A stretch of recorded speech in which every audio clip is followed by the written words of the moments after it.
بچہ گود دے دیا تو وراثت کس سے ملے گی؟ ہمارے بڑے بھائی کو ہمارے چھوٹے دادا نے گود لے رکھا ہے۔ چھوٹے دادا؟ اچھا، ہمارے بڑے بھائی کو ہمارے چھوٹے دادا نے گود لے رکھا ہے، کیا اس بھائی کا ہمارے ابو کی وراثت میں حصہ ہوگا یا نہیں؟ پرویز عالم نیپال سے۔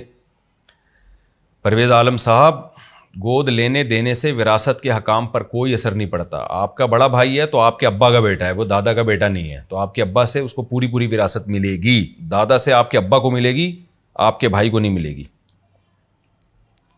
عورت کو محرم نہ ملے تو حج کا کیا حکم ہے؟ عورت کے پاس حج کرنے کے پیسے ہیں لیکن محرم نہیں ہے، تو کیا اس کے ذمے حج فرض ہوگا یا حج بدل کروانا ہوگا؟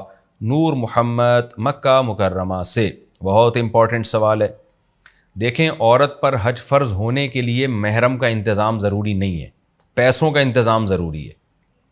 جب حج کی درخواستیں جا رہی ہوں، اگر کسی عورت کے پاس اتنا پیسہ یا اتنا گولڈ یا ایسی پراپرٹی جو استعمال میں نہ ہو، یہ اگر عورت کے پاس آ گئی جسے بیچ کے وہ حج کی درخواست جمع کرا سکتی ہے، تو اس پہ حج فرض ہو گیا۔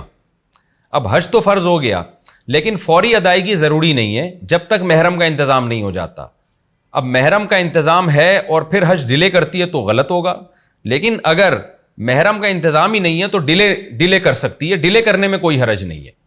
تو حج کی فرضیت کے لیے محرم کا ہونا ضروری نہیں ہے، پیسوں کا ہونا اتنے کہ یہاں سے جا کے وہاں سے ہو کر آ جائے اور اپنے بچوں کا بھی پیچھے وہ انتظام کر کے جائے کوئی، یہ سب چیزوں کا انتظام کا ہونا ضروری ہے۔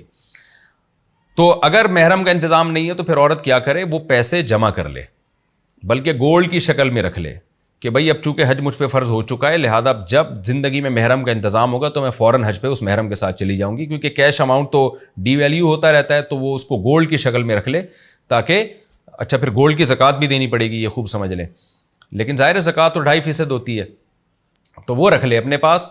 جیسے ہی محرم کا انتظام ہوتا ہے تو وہ گولڈ بیچ کے حج پہ محرم کے ساتھ چلی جائے، اور اگر محرم کا انتظام نہیں ہوتا اور بڑھاپا آ جاتا ہے تو پھر حج بدل کی وصیت کر دے وہ۔